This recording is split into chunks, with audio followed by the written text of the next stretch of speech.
Mis pancinco Teshpa Omine Juan. Primeramente, mis saludos y respetos going out to everyone watching me right now. Thank you for stopping by. Thank you for hearing me out. Today I have somewhat of it's a message I would like to convey to everyone watching, right? But at the same time, it's just uplifting words, bro. Like a uplifting video for all our people, bro. Because you know what? I'm gonna be honest with you. You guys know I'm here for the truth, and that's all I'm here for. But I'm gonna be honest. I love my city. I have nothing bad to say about my city of Oxnard. But guess what? When I was growing up, yeah, there was a lot of gangbanging. There was a lot of raza against raza going at it, woo, woo, woo. There was a lot of that. I'm not gonna deny that. I grew up in an era where it's brown against brown, and that's all there is. You know, there's nothing else. There's nothing else. But even so it was like that. It was never the way it is now, to where we have a multitude of homeless people, raza. I mean, just in general, there's a bunch of homeless, even other people. But I'm speaking for my raza, because I don't want to see my people. I don't want to see homies. I don't want to see none of that on the streets. Living in the river bottom, all that. Like, I get it. You lost everything. I get it. But why do you lose everything? Like, a lot of the time it's gonna boil down to the droga. The droga controls you, homie. So don't let the drugs control you. And I'm gonna come at you straight up. Like, everybody knows. If you know my background, if you know my history, you already know. I was a straight tweaker my teenage years, and when I got out of prison a few times during my 20s, I was also smoking tweak. But I never went homeless. You know, and I'm not gonna say I've always made it on my own, because I've had a very strong support system. Nevertheless, I spent all my 20s in prison. I got out at 32, and I've been on my own ever since. And I didn't know nothing about life out here. All I knew was that I wanted to change the way I was living. I got tired. I got sick and tired of smelling another vato's feet in the celda. Smelling your Sally's pedo, homie. That's not cool. It's not cool at all. Like being in those pintas, homie, where you got your little fan, homie, and it's blowing hot air, and you're over there just like in your boxers laying on the floor. Hit the floor, you know, real quick, wet it, try to semi-dry it, and then lay on the floor just because it's so hot. I got tired of all that, you know, and I said, you know what? I'm not going to be able to change this unless I change the way I'm thinking, the way up here. This is where it starts. So when I got out, instead of going to the barrio, kicking it with the homies, going on missions, packing a fusca, I said, you know what? I did what I did. I made a name for myself. And I'm content with how far I got, which it wasn't too far compared to other people. But in my eyes, it's good enough. Like, I don't feel like I should still be out there, because I feel like I did some of the things that I did were pretty worth it. You know what I mean? So they were valuable. But anyways, foundation of the story, homie. I got out at 32, and I started going from room to room. I started renting rooms. Yes, my support system helped me out with the first month's rent. But then guess what? I got a job. What was the first job, Holmes? I went to the agencies. Nobody else wanted to hire me, so I went to the agencies. So in the agency, they don't care, homie, about felony, none of that. I clicked up with this agency in LA, right?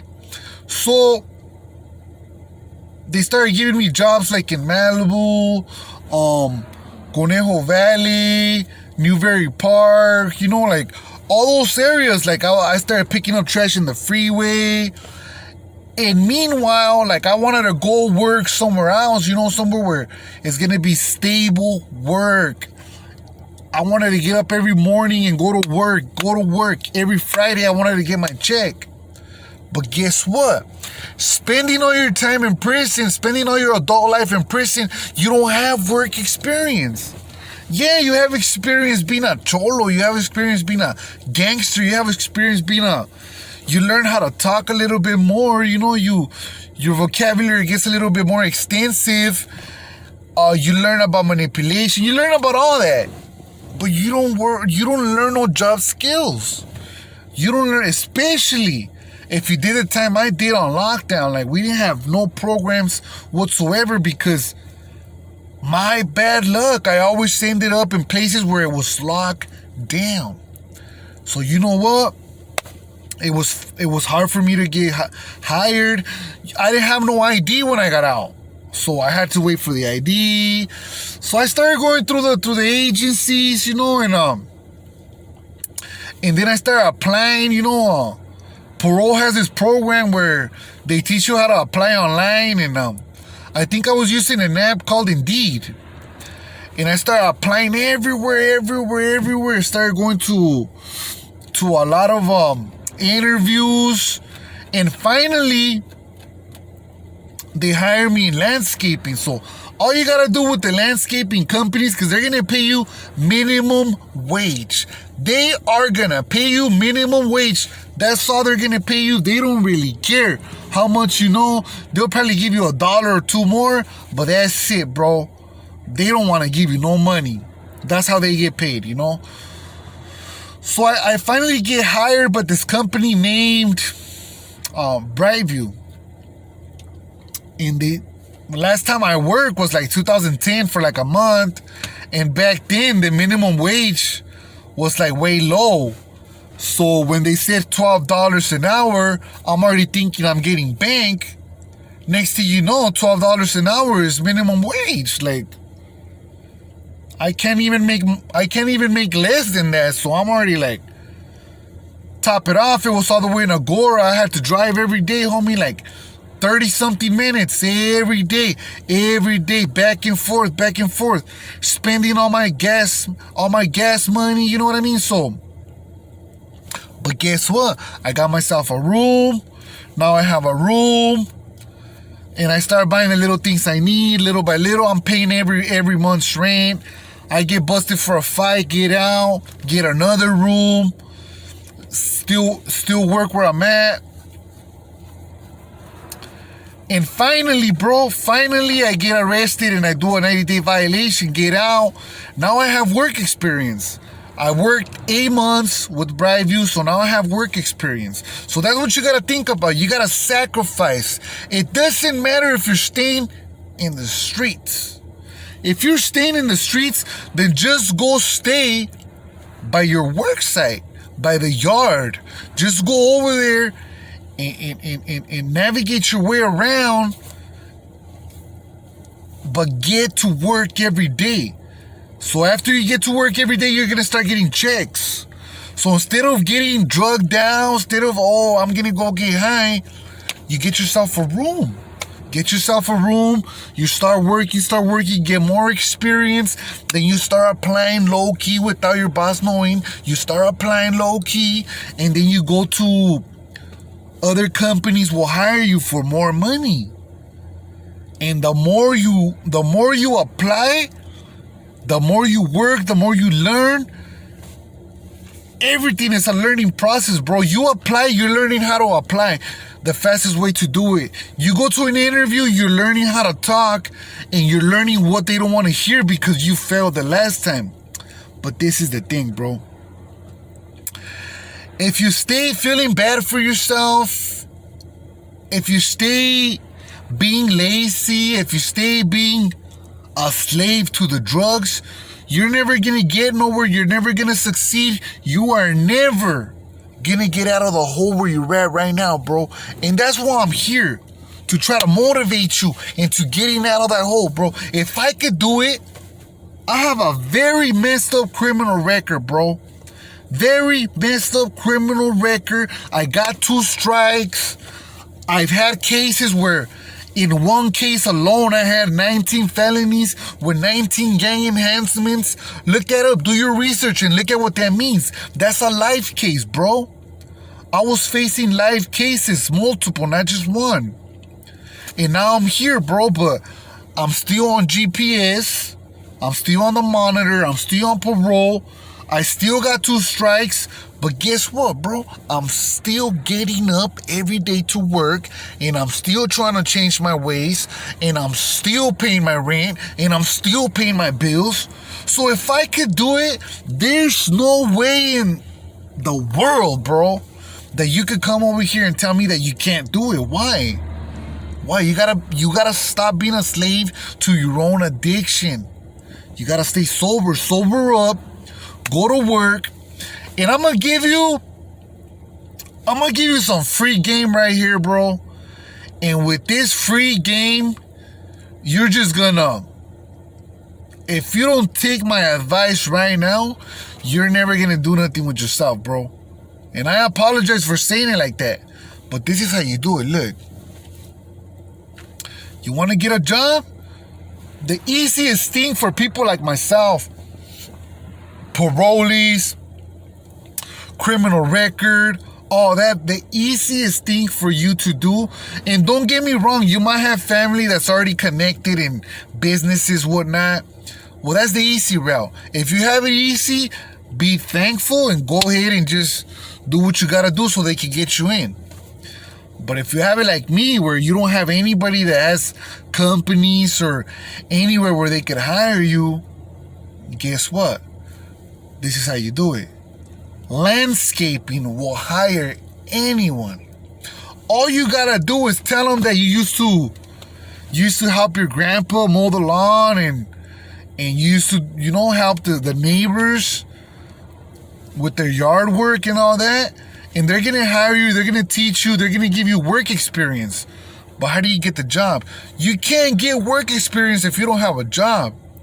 So, first thing you gotta do is you gotta wake up. You gotta wake up early and you gotta be ready to interview. You go, if you're from Ventura County, I'm gonna make it even more easy for you. There's Venco, there's Brightview. Those are 2 of the biggest landscaping companies in Ventura County. I'm pretty sure there's a lot more, bro. I'm pretty sure there's way, way, way, way more. But those are gonna hire you on the spot. All you gotta do is tell them that you know how to do what I told you already. And with that being said, bro, they're gonna hire you, and that's that. So how are they gonna hire you? They're gonna hire you by you going and applying. So you're gonna apply, and they're gonna tell you no. Then you're gonna go a few days later. Hey, what's going on here? Are you hiring? And they're gonna tell you no. So you keep on going. You get a few companies, right? You target like 5-6 companies, and you keep on going every day.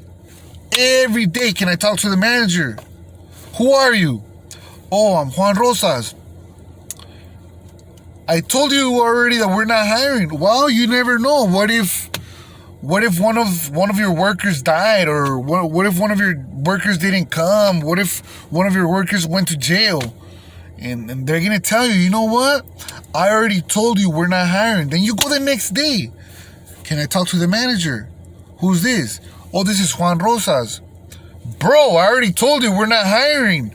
Well, I just came just in case, your company's growing and maybe you need an extra hand, and you keep on going every day, bro, until they hire you. And best believe, homie, best believe that when they see your energy, when they see that you're ready to go to work, they're gonna hire you, bro. They're gonna hire you. So you gotta get off the streets, homie. You gotta get off this little status. You gotta get off this little mental state that you're in right now, dog. You just gotta get out of that. Straight up, my boy. You gotta put in work in order to get your first job. Then you gotta work your way up. You gotta sacrifice. It's all about sacrifices, bro. You gotta sacrifice by getting up early. You gotta sacrifice by not doing drugs. You gotta sacrifice by not drinking. But guess what? Now you have a room. Next thing you know, within a year, all that job experience you get right there, you get a better job. Next thing you know, you get more money.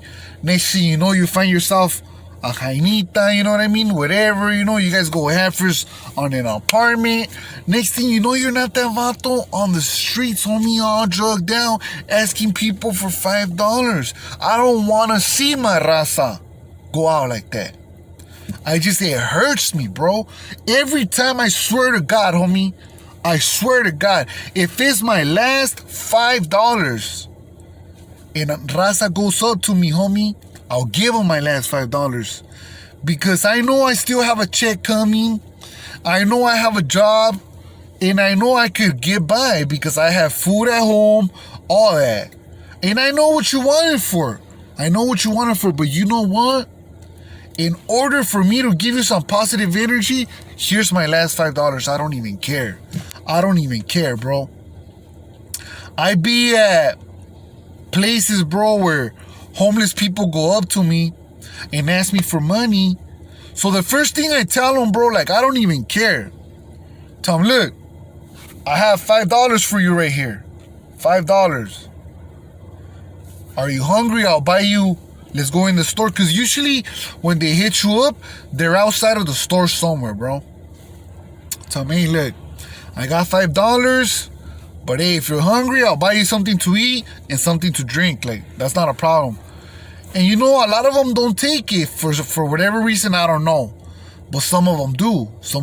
You know, and there's been a few occasions, not that many, but there's been a few occasions where they took me up on the offer and I bought them a value meal. I remember I seen this guy right here in Ventura. I bought him a whole Subway, a drink, whatever, you know, some chips and whatnot, right? But that's just the type of person that I am because it hurts to see your own kind, your own people on the streets like that, bro. That's just, it breaks me down, bro. I'm like, man, bro, like, you are perfectly fine and capable of finding a job. You just gotta get up and look for it. That's all you gotta do, brothers and sisters. That's all you gotta do. Hopefully I didn't bore you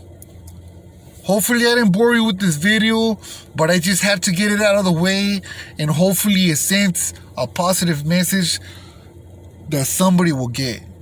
I don't care if a lot of people don't want to grab the message. As long as it helps one or two people, then I'm gonna be happy. So with that being said, stay tuned. We got more coming. You guys have a good one. You already know, Kwali Yuwali, Plazo Kamati. I'll talk to you later.